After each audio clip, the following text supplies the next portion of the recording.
아멘.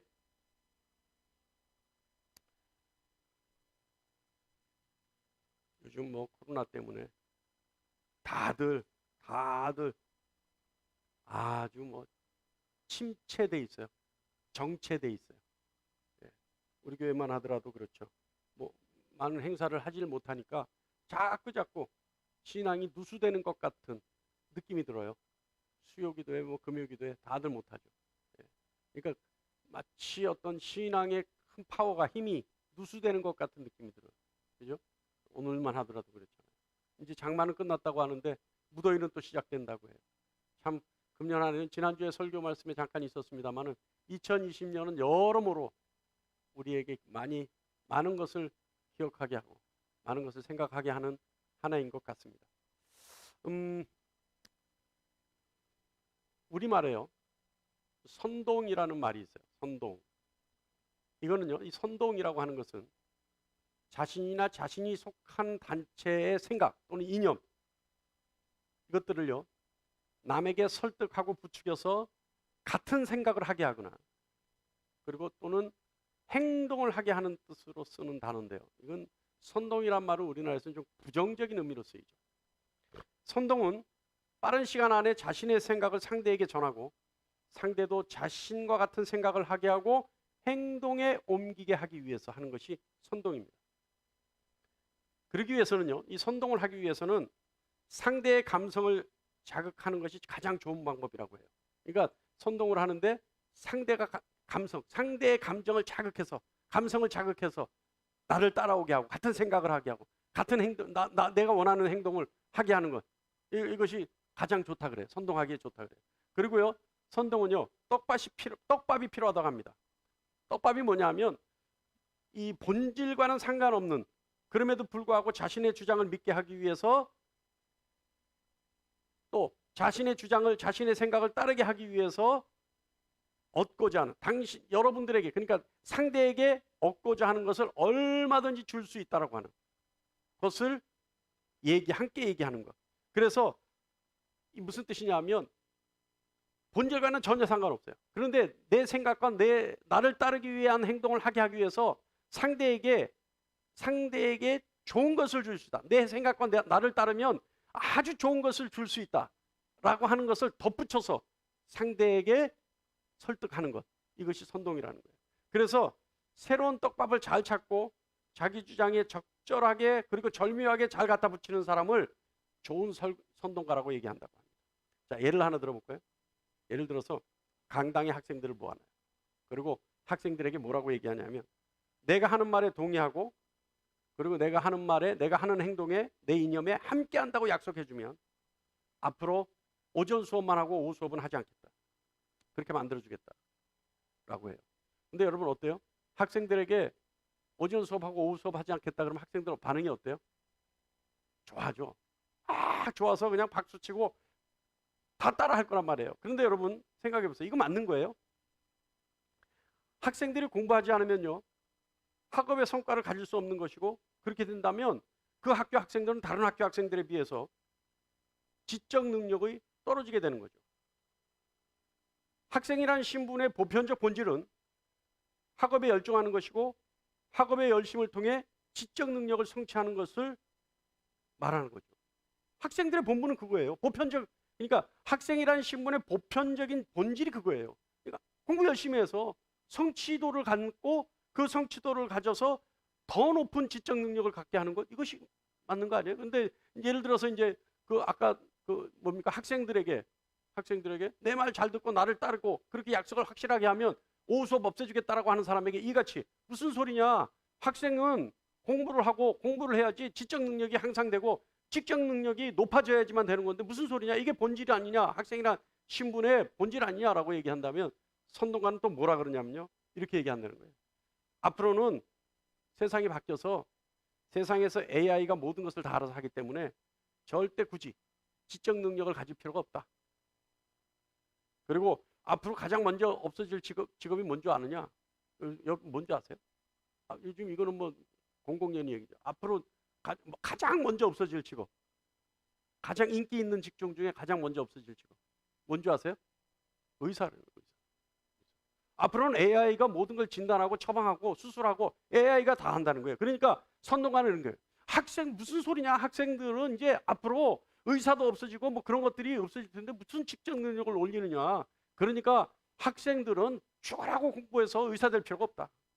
그냥 공부 좀 못하면 어떠냐? 앞으로 세상이 좋아질 건데 국가에서 주는 돈 그거 받고 편하게 살면 되는 거다.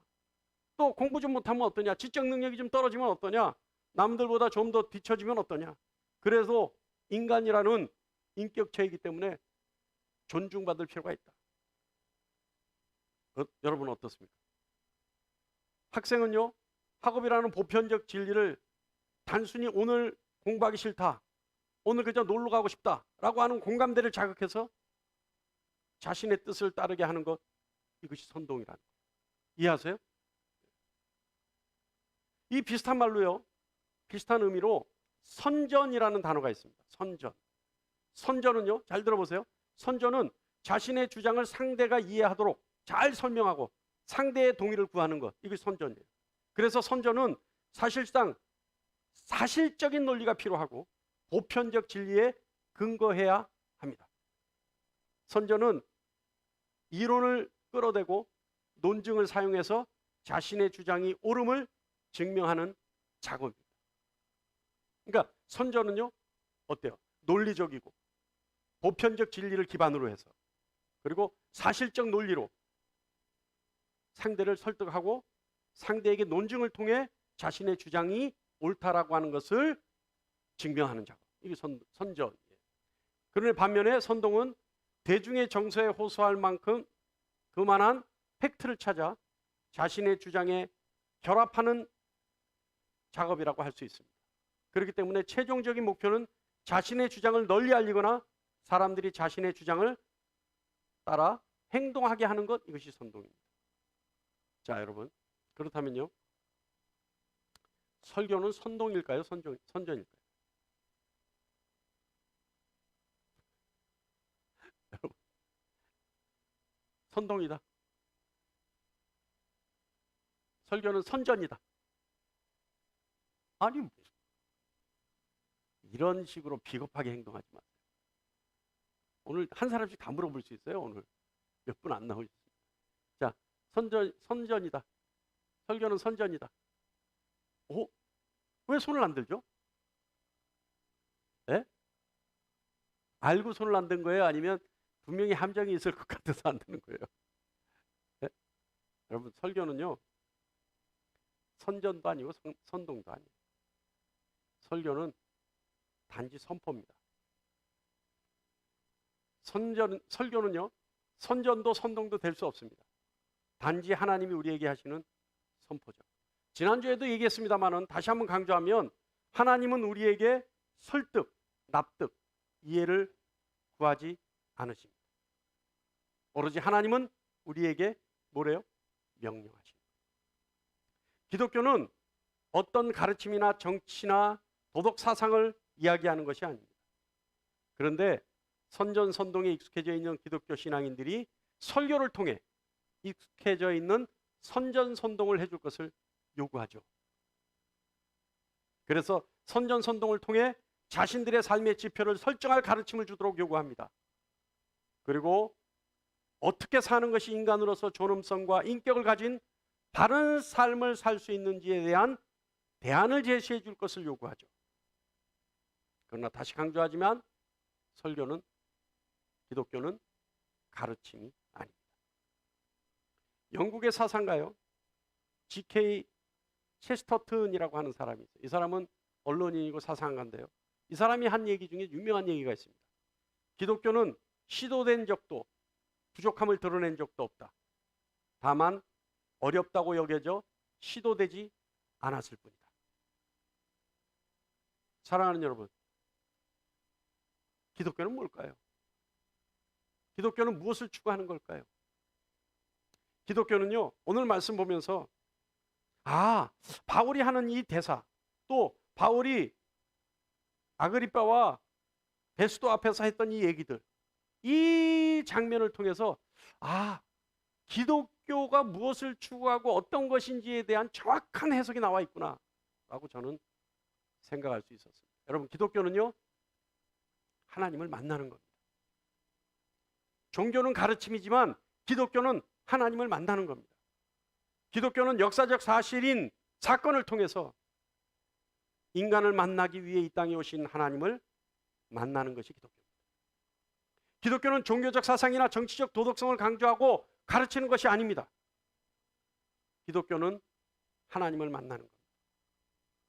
그래서 하나님 앞에 자신을 드러내놓는 것이 기독교입니다.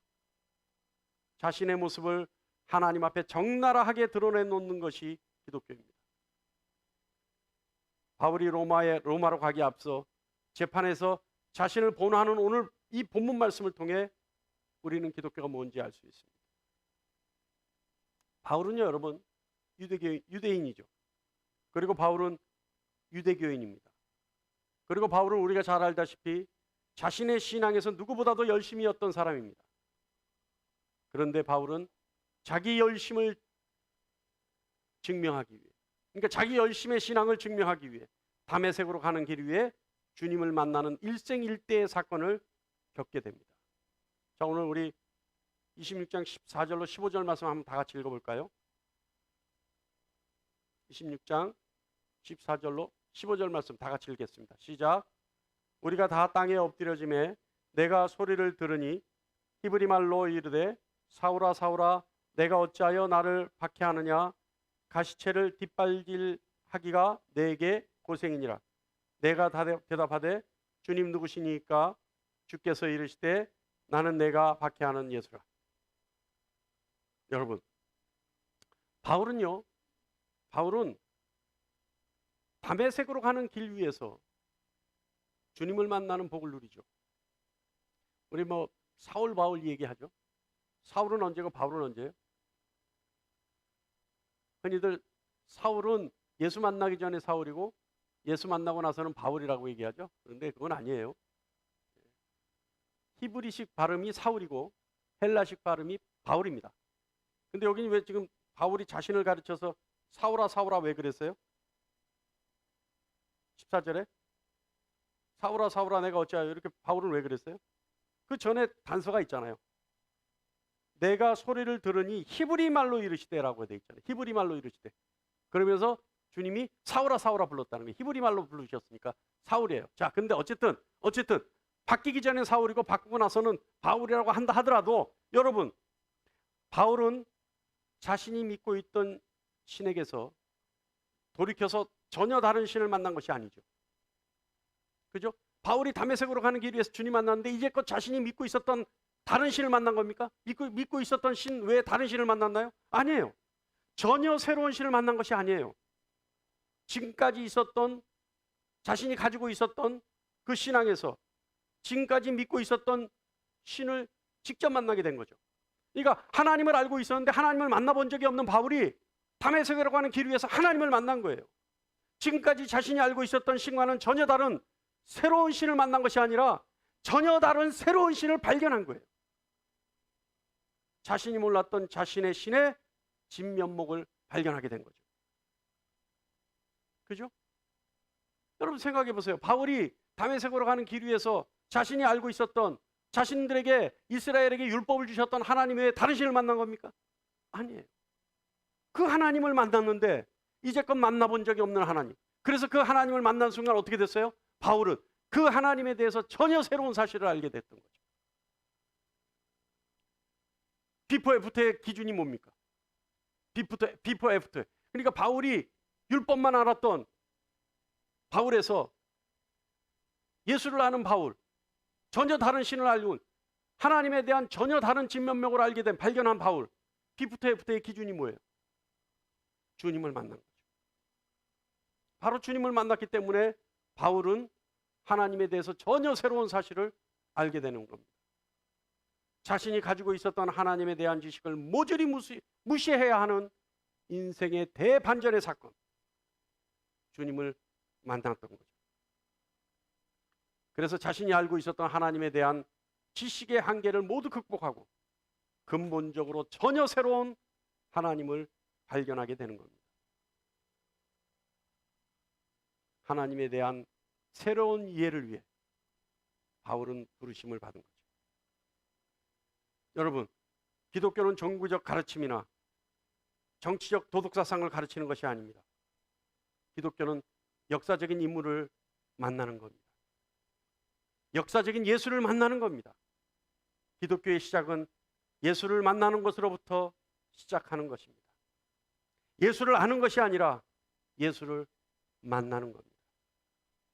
자, 그렇다면 여러분, 예수를 만난다는 건 어떻게 하면 될까요? 간단하게 설명하면요, 예수를 만나는 것은 예수님을 진심으로 믿는 것, 다시 말하면 예수님의 말씀을 진심으로 믿는 것, 이것이 예수님을 만나는 것.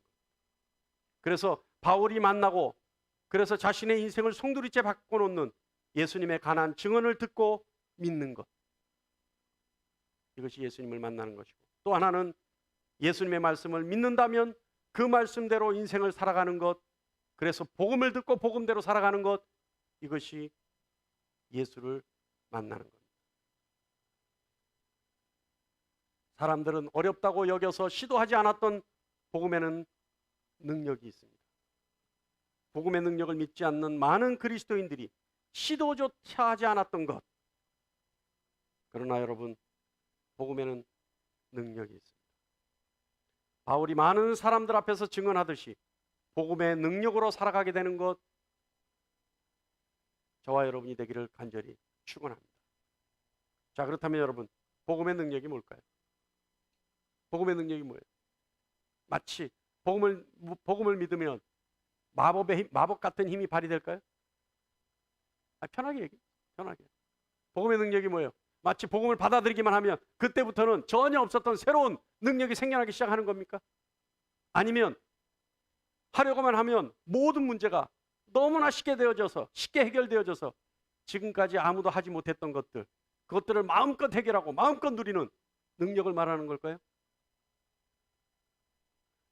많은 사람들이요, 복음의 능력하면 마치 도깨비 방망이 하나 없는 것 같은 생각을 해요.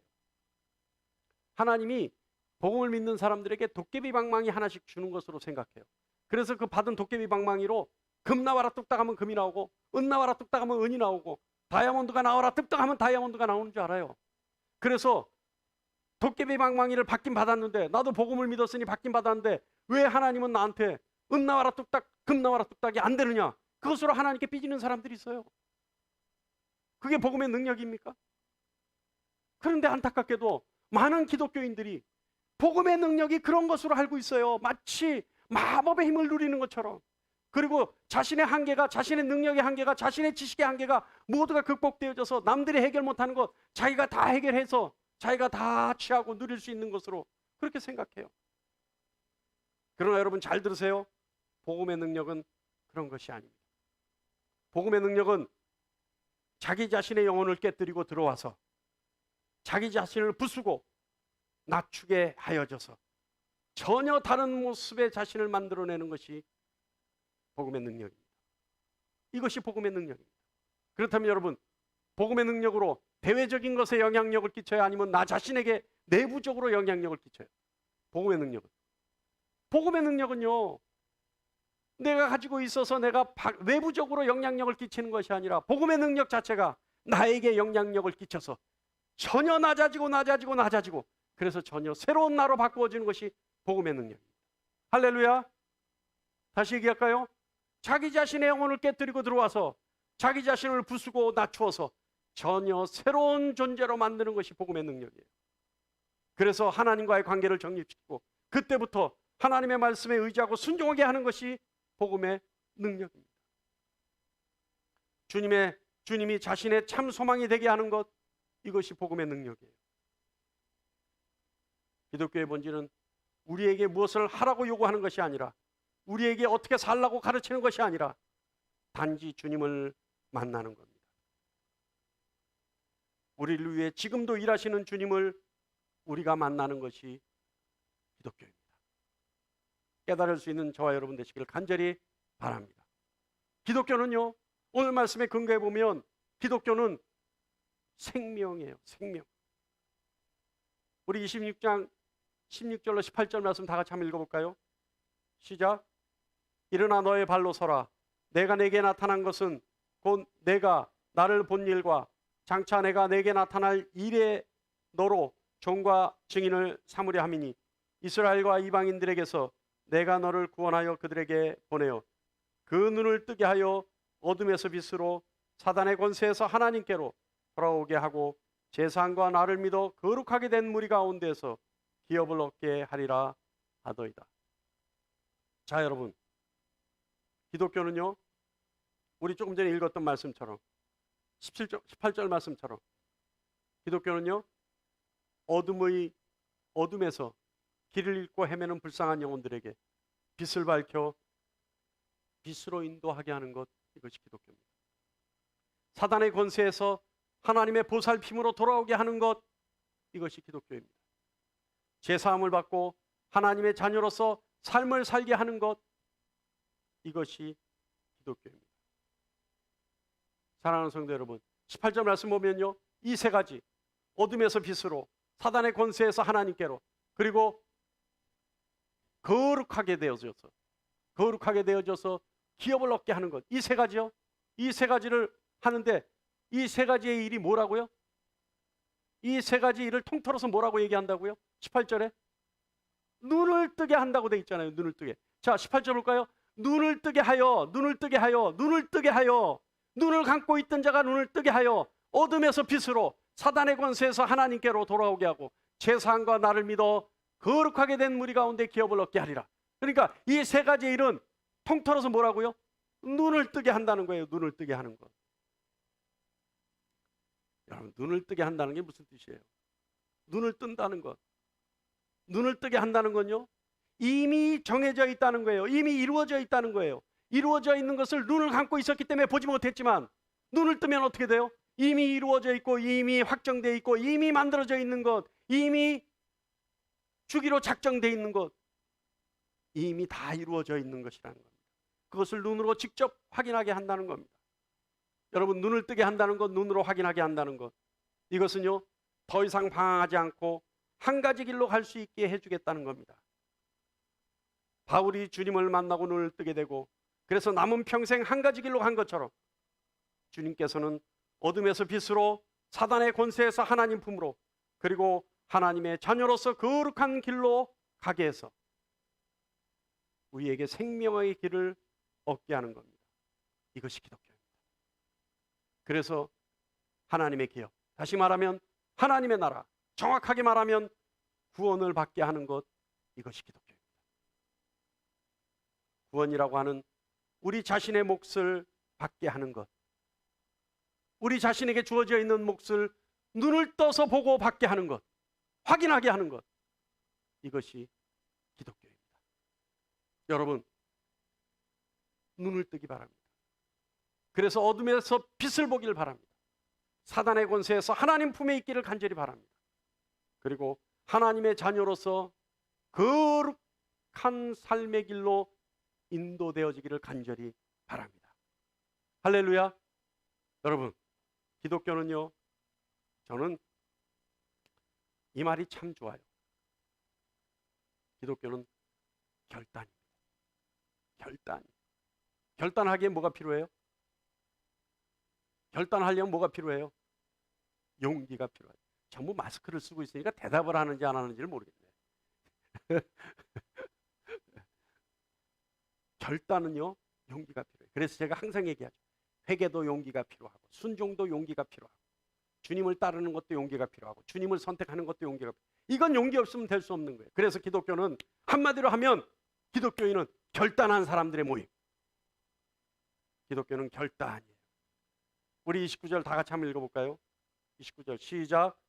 바울이 이르되 말이 적으나 많으나 당신뿐만 아니라 오늘 내 말을 듣는 모든 사람도 다 이같이 결박된 것 외에는 나와 같이 되기를 하나님께 원하나이다 하니라.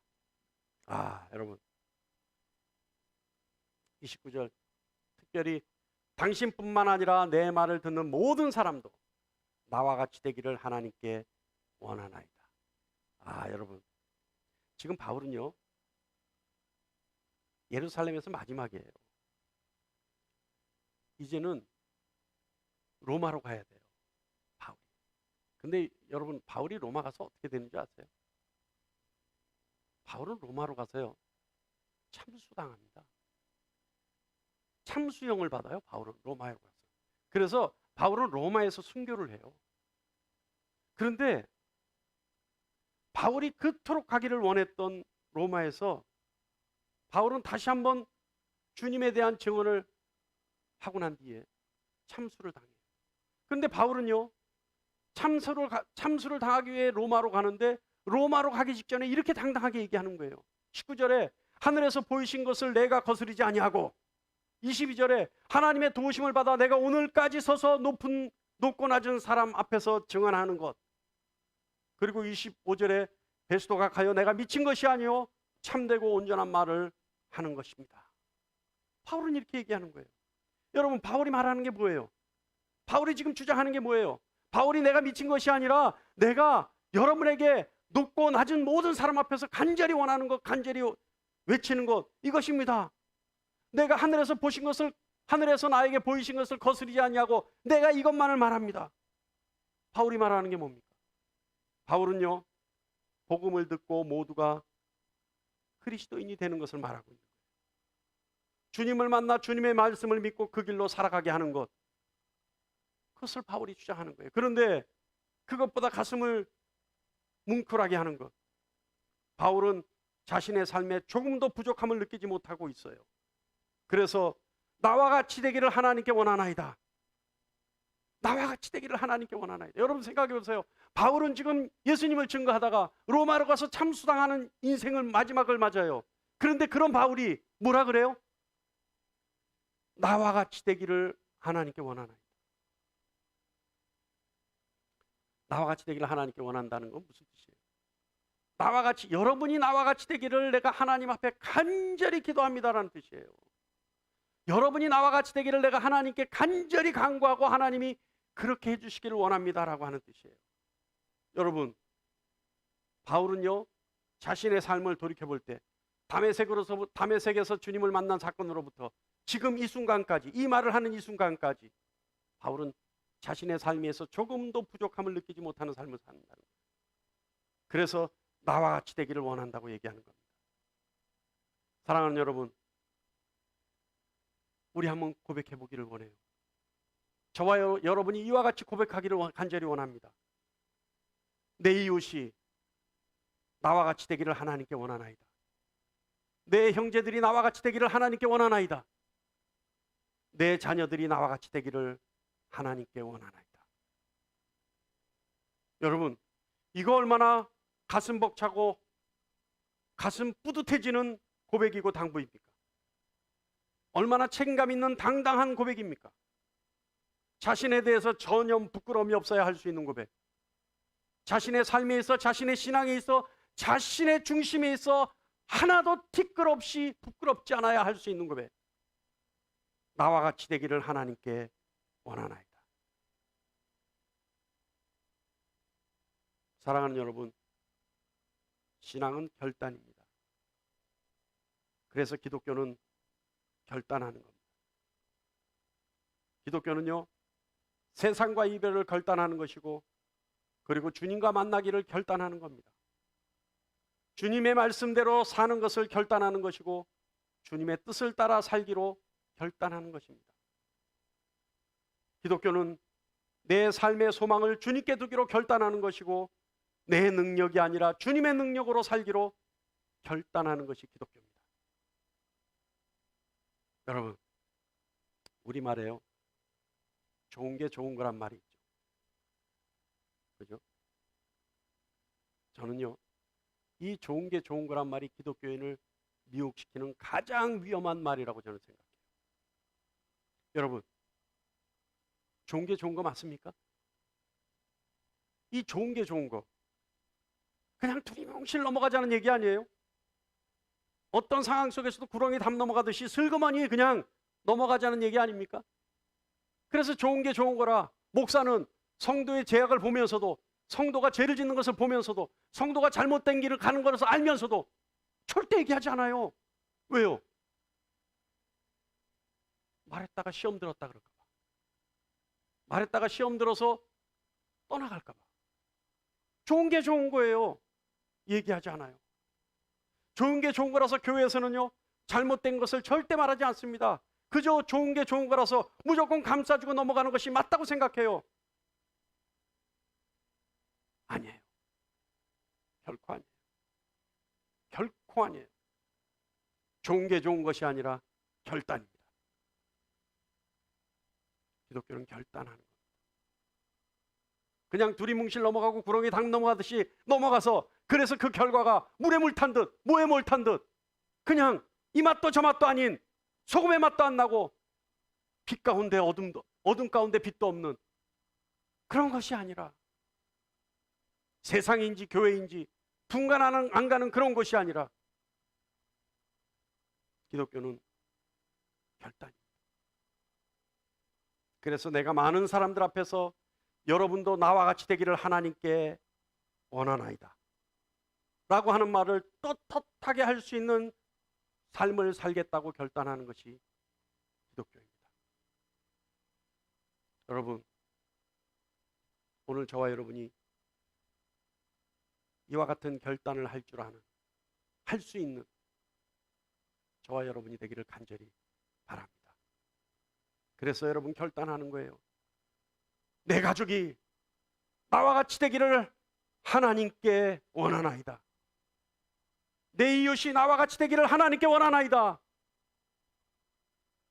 내가 속해 있는 모든, 아니 나를 바라보는 모든 사람들이, 내 말을 듣는 모든 사람들이 나와 같이 되기를 하나님께 원하나이다. 고백할 수 있는 당당함을 갖는 저와 여러분이 되기를 간절히 원합니다. 바울은요, 참수를 앞두고 로마로 가는 길목에서 내 말을 듣는 모든 사람이 나와 같이 되기를 하나님께 기도한다라고 외쳤습니다. 이 외침이 우리의 외침이 되기를 간절히 원합니다. 여러분, 이 마지막 절 보면요, 26장 마지막 절을 보면 32절인데요. 다 같이 한번 볼까요? 시작. 이에 아그리빠가 베스토에게 이르되 이 사람이 만일 가이사에게 상소하지 아니하였더라면 석방될 수 있을 뻔하였다 아니라. 여러분 어떻게 했다고요?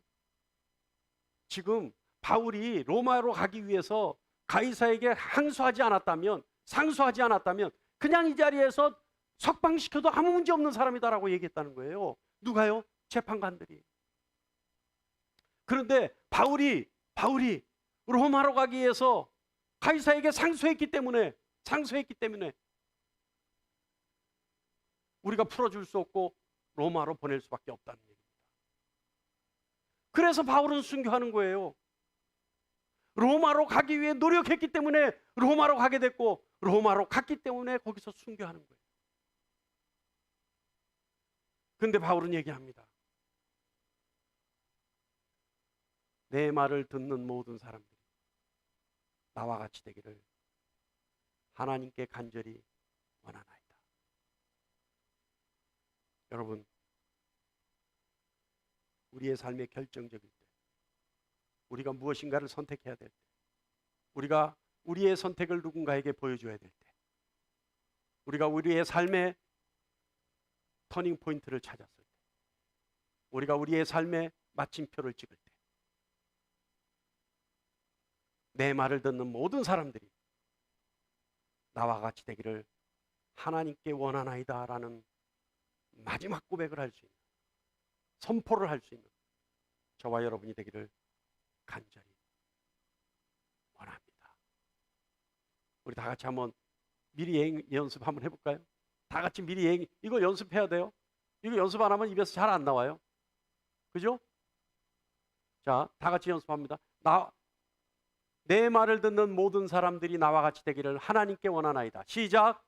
내 말을 듣는 모든 사람들이 나와 같이 되기를 하나님께 원하나이다. 아멘. 아멘. 다 같이 더 크게 한번 해볼까요? 내 말을 듣는 모든 사람들이 나와 같이 되기를 하나님께 원하나이다. 기도하겠습니다. 내 말을 듣는 모든 사람들이 나와 같이 되기를 하나님께 원하나이다라는 이 고백, 바울의 고백이 우리의 고백이 되게 하여 주시옵시고 우리의 진정한 삶의 결단이 되게 하여 주시옵소서. 그리하여 우리가 생명을 얻고 주님을 만나 주님과 함께 살아가는 귀한 존재들이 되게 하여 주시옵소서. 이제는 우리 주 예수 그리스도의 은혜와 하늘에 계신 아버지 하나님의 그 놀라우신 사랑하심과 성령 하나님의 감화 감동 내주 충만하심이 이제는 나와 같이 되기를 원하나이다. 내 말을 듣는 모든 사람들이 나와 같이 되기를 하나님께 원하나이다. 하나님께 간절히 원하나이다 라고 고백하는 이 자리에 있는 하나님의 자녀들 머리 위와 이들의 가정 위에 우리 아멘교회 모든 성도들 위에 이 나라의 민족 위에 전 세계에 있는 하나님의 기뻐하시는 자녀들 위에 이제로부터 영원까지 함께 하시기를 축원하옵나이다. 아멘.